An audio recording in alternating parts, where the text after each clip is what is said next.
Hello, everyone. Here we are. We're going to get going with Isaiah 27. Deliverance of Israel is the title. In that day, the Lord will punish with his sword, his fierce, great, and powerful sword, Leviathan, the gliding serpent. You remember we talked about Leviathan, perhaps a sea monster or a dragon. Leviathan, the coiling serpent, he will slay the monster of the sea. In that day, sing about a fruitful vineyard. I, the Lord, watch over it. I water it continually. I guard it day and night so that no one may harm it. I am not angry. If only there were briars and thorns confronting me, I would march against them in battle. I would set them all on fire. Or else let them come to me for refuge. Let them make peace with me.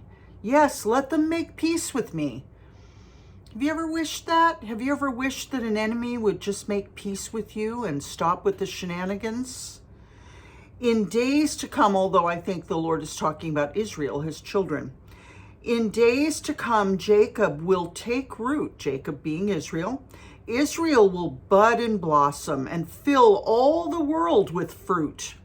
Has the Lord struck her as he struck down those who struck her? Has she been killed as those were killed who killed her?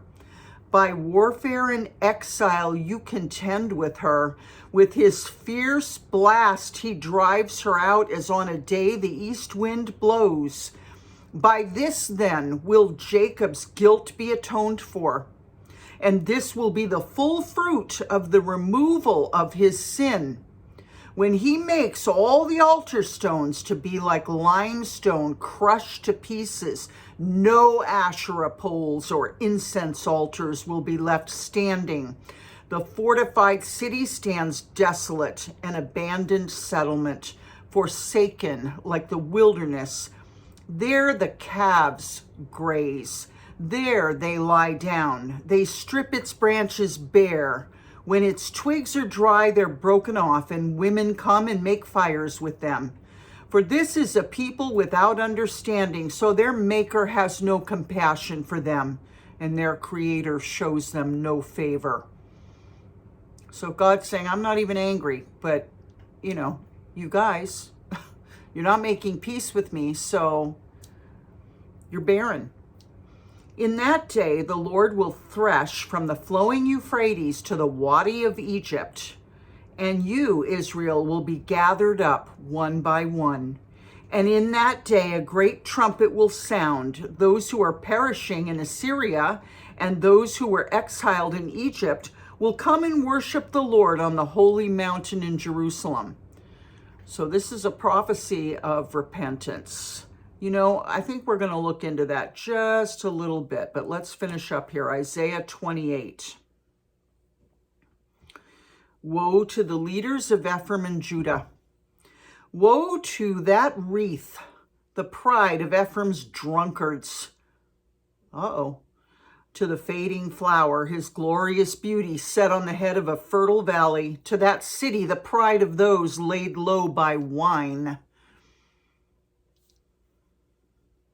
See, the Lord has one who's powerful and strong, like a hailstorm and a destructive wind, like a driving rain and a flooding downpour. He will throw it forcefully to the ground. That wreath, the pride of Ephraim's drunkards, will be trampled underfoot. That fading flower, his glorious beauty, set on the head of a fertile valley, will be like figs ripe before harvest. As soon as people see them and take them in hand, they swallow them.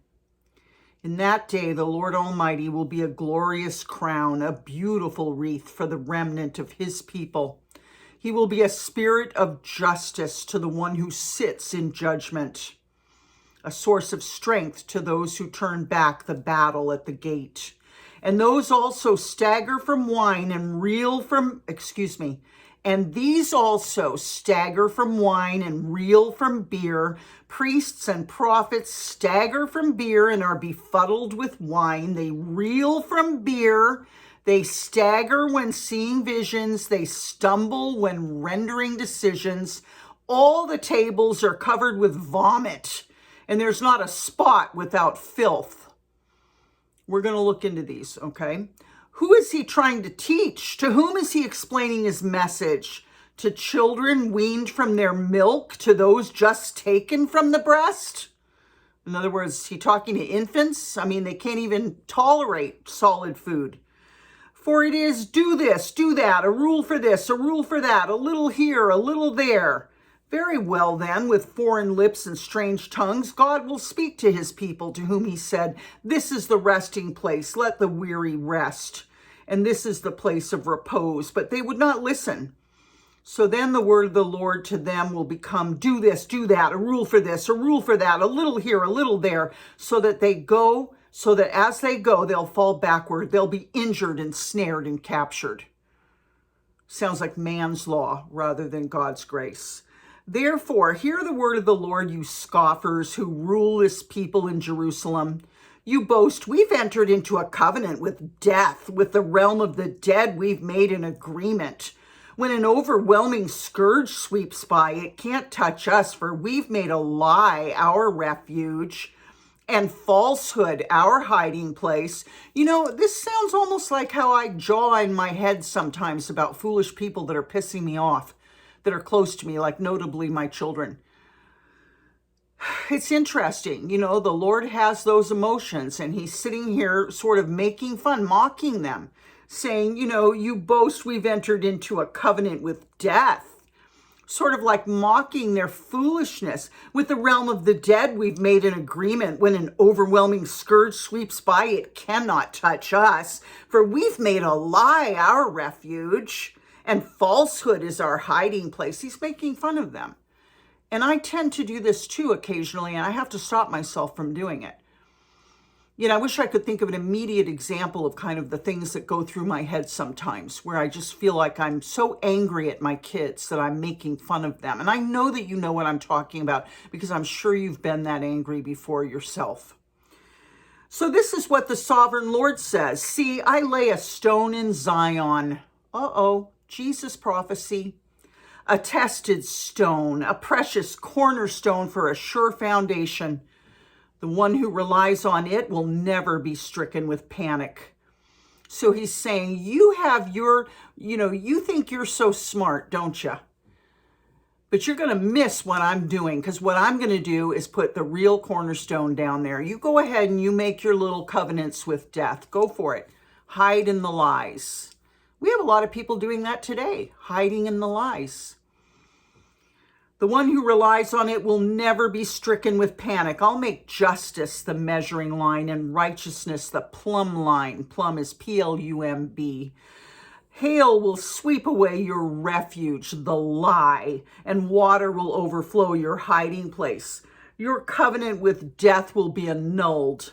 Your agreement with the realm of the dead will not stand. When the overwhelming scourge sweeps by, you'll be beaten down by it. As often as it comes, it'll carry you away. Morning after morning, by day and by night, it'll sweep through. The understanding of this message will bring sheer terror. The bed is too short to stretch out on, the blanket too narrow to wrap around you.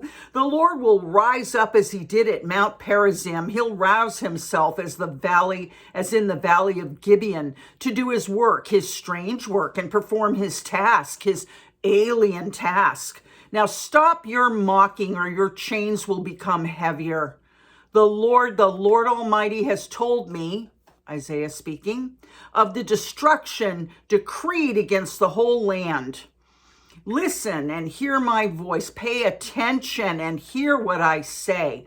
When a farmer plows for planting, does he plow continually? Does he keep on breaking up and working the soil? When he's leveled the surface, doesn't he sow caraway and scatter cumin? Does he not plant wheat in its place, barley in its plot, and spelt in its field? His God instructs him and teaches him the right way. Caraway is not threshed with a sledge, nor is the wheel of a cart rolled over cumin. Caraway is beaten out with a rod, and cumin with a stick. Grain must be ground to make bread, so one doesn't go on threshing it forever. The wheels of a threshing cart may be rolled over it, but one doesn't use horses to grind grain. All this also comes from the Lord Almighty, whose plan is wonderful, whose wisdom is magnificent. Sometimes it's important to catch the spirit that these things are said in, because we can read it sort of monotonally and sort of, whoop, it goes over us. But, when you really look at the emotion that's in there and you speak it, you start to get, what the Lord is saying and what his attitude is towards people who hide amongst lies. 29, Isaiah 29, woe to David's city. Woe to you, Ariel, the city where David settled, in year to year, and let your cycle of festivals go on. Yet I'll besiege Ariel. She'll mourn and lament. She'll be to me like an altar hearth. I'll encamp against you on all sides. I'll encircle you with towers and set up my siege works against you. Now imagine Isaiah is saying this. Brought low, you'll speak from the ground. Your speech will mumble out of the dust. Your voice will come ghost-like from the earth. Out of the dust, your speech will whisper. But your many enemies will become like fine dust, the ruthless hordes like blown chaff. Suddenly, in an instant, the Lord Almighty will come with thunder and earthquake and great noise, with windstorm and tempest and flames of a devouring fire. Then the hordes of all the nations that fight against Ariel, that attack her in her fortress and besiege her, will be as it is with a dream, with a vision in the night, as when a hungry person dreams of eating but awakens hungry still. As when a thirsty person dreams of drinking but awakens faint and thirsty still. So it will be with the hordes of all the nations that fight against Mount Zion. Be stunned and amazed, bind yourselves and be sightless, be drunk, but not from wine, stagger, but not from beer. The Lord has brought over you a deep sleep. He sealed your eyes. And in parentheses, it says, the prophets. He's covered your heads. And in parentheses, it says, the seers. For you, this whole vision is nothing but words sealed in a scroll. And if you give the scroll to someone who can read and say, read this, please, they will answer, I can't, it's sealed. Or if you give the scroll to someone who can't read and say, read this, please, they'll answer, I don't know how to read. The Lord says, quote, these people come near to me with their mouth and honor me with their lips, but their hearts are far from me. There are millions of people like that, folks. They talk a good game about the Lord. Oh, yes, the Lord, but their hearts are not with the Lord at all. We meet them every day, all day long. I'm going to read it again. These people come near to me with their mouth and honor me with their lips, but their hearts are far from me. Their worship of me is based on merely human rules they've been taught. Think of a church that it's all legal, everything, you do everything. We follow this rule, we follow that rule, we follow this rule and that rule and those rules. And that's not God, okay? God has precepts, yes, and he has borderlines, but legalism is not godly. Therefore, once more, I'll astound these people with wonder upon wonder. The wisdom of the wise will perish. The intelligence of the intelligent will vanish. Woe to those who go to great depths to hide their plans from the Lord. Can't hide anything from the Lord. Who do their work in darkness and think, who sees us? Who will know? You turn things upside down as if the potter were thought to be like the clay. You're treating God like he's like you, like he doesn't know more than you. I always think of it like I look at my dog, okay? My dog doesn't know that she's dumb compared to me, okay? But it would be foolish if she had more intellect, she could reason this out. It would be foolish for her to assume that I thought like she did. And that's what he's saying. These people think God is just exactly like they are, like they equal him somehow, and God doesn't see them. And God's like, what? You turn things upside down as if the potter were thought to be like the clay. Shall what formed it say to the one who formed it, you didn't make me? Can the pot say to the potter, you know nothing? In a very short time, will not Lebanon be turned into a fertile field and the fertile field seem like a forest? In that day, the deaf will hear the words of the scroll. And out of gloom and darkness, the eyes of the blind will see. Once more, the humble will rejoice in the Lord. The needy will rejoice in the Holy One of Israel. The ruthless will vanish.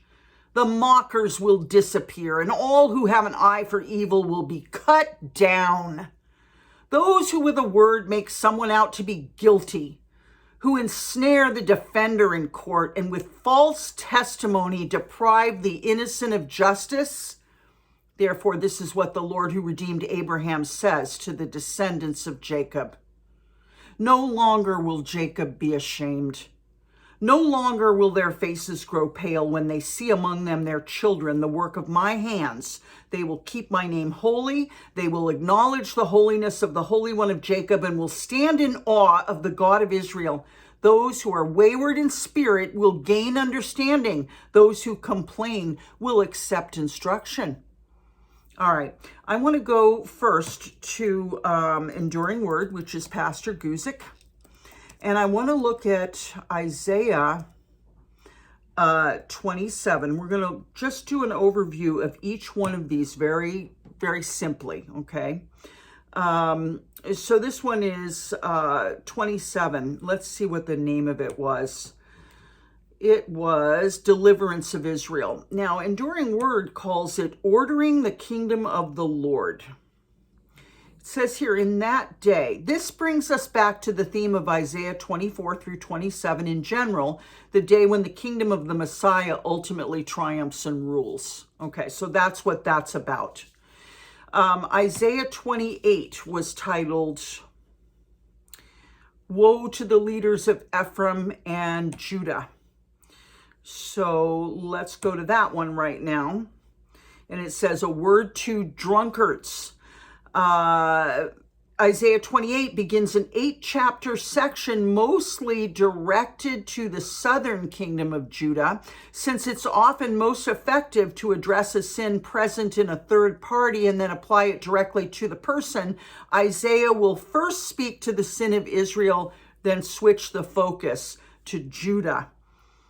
It says here, and then if you remember, it immediately spoke about those staggering from beer and befuddled by wine. It says, to the drunkards of Ephraim. In Ephraim, parenthesis, another name for the northern nation of Israel, because the tribe of Ephraim was a prominent tribe in that nation.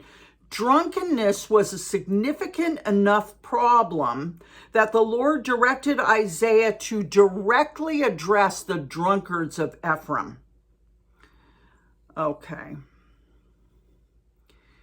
Woe to the crown of pride, to the drunkards of Ephraim. Like any other sin, drunkenness is connected to pride. Remember what I told you last night? Now, there's one thing I said to you before I told you the dreams that I had regarding my friend Angie who passed away. And I said to you that I felt that I was reborn, that I had learned something that I had never known. Well, I knew that pride leads to hell. That's all Jesus preached about. If you distill it, it's all about pride being so evil that it will send you to hell, okay? But when you have a dream like I had, you wake up like, now you get it. It went from my head and knowing it right into my heart. And I knew that I knew that I knew that Jesus was telling the truth. I knew that anyway, but I knew it up here. Now I saw it. Remember Job said, I used to just believe in you, but now I've seen you. That's sort of how it was for me. It's like I knew that pride got people hell, but after seeing a picture of it in a dream, I knew it. Now I had seen it, and I had seen that that sin will send you to hell. Guaranteed. That there's no halfway in or out with Jesus Christ. He said, I'm the way. He paid a terrible price to be able to say to you and I, I'm the way, the truth, and no one gets to God but by me, because of the way, the suffering he went through. Okay? So when he was talking about pride, there's no halfway. You're either, you don't have one foot in the kingdom of God, and when you die, you say, well, I knew of you, Lord. That's not going to cut it. You're not going to go home and be with the Lord. If you're proud and you don't get yourself all the way in, facing the Lord, chin up, eye to eye with Jesus Christ, then you're not in. And if you're not in, what's keeping you? Pride. And pride is it's going to put you in hell. Okay, I hope I'm making sense, because I'm kind of ranting here. But that dream was powerful, and I knew that Jesus continued to say in his ministry to us, pride will send you to hell. He continued to exemplify that with parables, and I woke up and I knew it in my heart. I had seen it. And it's like, you've got to get all the way in. Don't let pride keep you out of facing Jesus Christ chest to chest, eye to eye, chin up, talking to your Lord. Don't let pride keep you with just a toe over the line or a foot. And then you say, well, Lord, I always spoke well of you. The Lord doesn't care if you speak well of him. The Lord wants your heart. What is that Lenny Kravitz song? Are you going to go my way? That's what Jesus wants to know. Are you going to go my way? That means picking up your cross and following him. Don't let pride keep you out of God's house. There's nothing here worth losing your soul over. There's nothing here that you should be embarrassed to be a Christian. There's nothing here. Look at people. They're all acting crazy now. Get all in, okay? All right, so we know that Isaiah 28 was about drunkards. So let's go to, it was talking about drunkenness is part of pride. Yes, it is, of course. Actually, you know what? Let's go back to that and let's flesh it out just a little bit and see what he says. Like any other sin, drunkenness is connected to pride. So much so that Isaiah likens the drunkards of Ephraim to a crown of pride. Now, you're not going to go to the Lord and say, hey, addiction was a disease, alcoholism was a disease. Because you could have gone and gotten help for your habitual drinking. Okay, so you can't go to the Lord and go, oh, I was just sick. No, I'm here right now telling you, if you're hooked on something, go get yourself some help, get unhooked. Okay, because that's not going to fly either. God's telling you right here, it's connected to pride. Much of the self-hatred and self-despising drunkards, Much of the self-hatred and self-despising drunkards feel is rooted in too much, much of the self-hatred and self-despising that drunkards feel is rooted in too much focus upon oneself, which is the essence of pride. This doesn't mean we can't take care of ourselves, okay? That's not what it's talking about. Drunkenness makes everything beautiful and good in our lives fade away. There's a scripture that says wine takes the heart away. Many men and women have gone from the top of success to homelessness because of drunkenness. When alcohol overcomes us, we are in sin. So you might have the disease of alcoholism, but you're in sin. Go get help. Get cured. Get healed. Let the Lord put his hands on you. When it impairs our senses, our thinking, our judgment, or our reflexes, we are overcome with wine, and it is sin. All right, so we get the point. So 28 was about drunkenness being connected to pride. So let's go to 29, Isaiah 29, the cause and cure of spiritual blindness. Now, the head of that chapter is titled, Woe to David's City. And Enduring Word says, the cause and cure of spiritual blindness. The name Ariel, because remember it started out, Woe to Ariel. The name Ariel means Lion of God. And in this passage, it's used as a symbolic reference to Jerusalem, the city where David dwelt. The only place where Ariel is used as a name for Jerusalem is in this chapter of Isaiah, and the word only appears one other time in the Old Testament as the name of a priest in Ezra. Okay. The feeling is that Jerusalem is proud, resting on its spiritual heritage instead of its present reality, and living for present pleasures without concern for God. Jerusalem may have this high opinion of itself, but it's not out of the reach of God's hand of judgment. Okay, so God will send heaviness and sorrow. He will encamp around you. You will be brought down. And then when they are humbled, God says, I will gather you again. Okay, so the Lord humbles and then he gathers. Okay, so we get the point, and it's interesting. Just like this says, 27 through I think 35 is going to deal a lot with drunkenness. We need to own this, folks. I've been an addict, okay? So in the days where I was getting clean and sober, yes, it was, oh, I have this disease, blah, blah, blah.